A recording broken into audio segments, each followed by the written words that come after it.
This program is brought to you by the La Plata County Economic Development Alliance. Pioneer Spirit, Business Smart. It's May, and that means the 2015 Iron Horse Bicycle Classic is right around the corner. The 44th annual event will begin on Friday, May 22nd, and we've got Iron Horse Race Director Gaige Sippy joining us here in the studio to tell us what to expect. Now, this is a real flagship event for Durango. It's huge. It is. It's old. Yes. And so it is probably one of the older special events in the area. So this will be 44 years, kind of started on a whim between two brothers back in 1971. And here we are, 44 years later, and it is a flagship event. To kind of lend some credence to that, we were looking at our registration rolls, and there's 50 states registered in this year's event. Yeah. That's amazing. Yeah, so we've got, I can honestly say there's someone coming from all over the United States. Yeah, you can. You can actually put that on the promotional material. Absolutely. Now, to go back to really the history of the Iron Horse, for people who don't know the story of the two brothers racing the train, give us a little background on how that all began. And it really kind of falls into that category. One brother worked for the train, one liked to ride his bike, and they kind of had a gentleman's bet that I can beat you to Silverton on my bike. And so the train set off one morning, and he set off on his bike, and the bike won.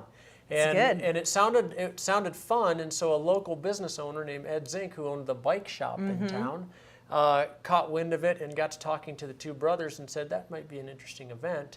And so for the first few years, it began in '72. For the first few years, they didn't go all the way to Silverton. People don't know that actually. They did a more abbreviated version, but then it continued to grow. And it wasn't a raging success in the beginning, so it was kind of inviting all your friends and neighbors to come to make it look like somebody was there. There is something going on right now. It wasn't 2,500 people back in the '70s. We'll just put it that way. But now you fast forward to today, and it's a big event. Yeah, and it's put Durango on the map as a world-class cycling destination. It has. It has been a bit of the engine to no pun intended. It's been a bit of the engine though to help drive some of the cycling culture we have here. It's very rare that any community has a special event that lasts decades, right?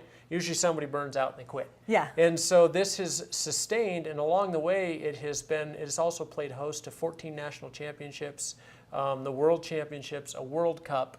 So it has helped kind of foster that cycling culture here, which is a great thing. Yeah, and it's such a big event too, and it really is. It has something for everything, whether you're, a competitive cyclist or maybe you're looking for a more mellow approach. So lots of different events involved with this weekend. Yeah, absolutely. So we have the historic event, which is man versus the train, right? And we do that, and then there's a race that kind of goes along with that races a similar route, more of the competitive crowd. Yes. And then, so that kind of takes up our Saturday, but then when we move into Sunday, we come downtown in this general vicinity, and we'll race mountain bikes through Steamworks, and we'll race road bikes in and around downtown, and we'll have 400 kids race up and down Main Street, and we'll have, kind of wind up our day with the Cruiser Crit, which is anyone in a costume on a bike. And so that's my crowd right there. There you go. That's a hot one.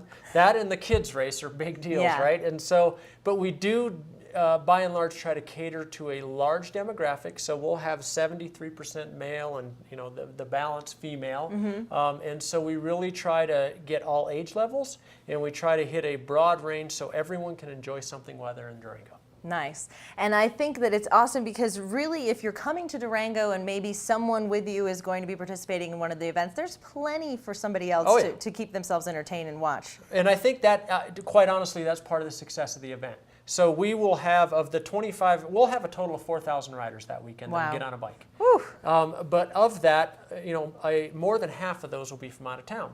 And so the nice thing with that is that a lot of these people that come from out of town bring somebody with them, because why not come to Durango, right? Exactly. If my wife says we're going to go to an event and it's in a great town like Durango, I'm going too, versus just sending her, right? And so I think that's part of the draw of the event, and what's made it so popular is not only is it a fun place to come ride your bike, it's just a fun place to come.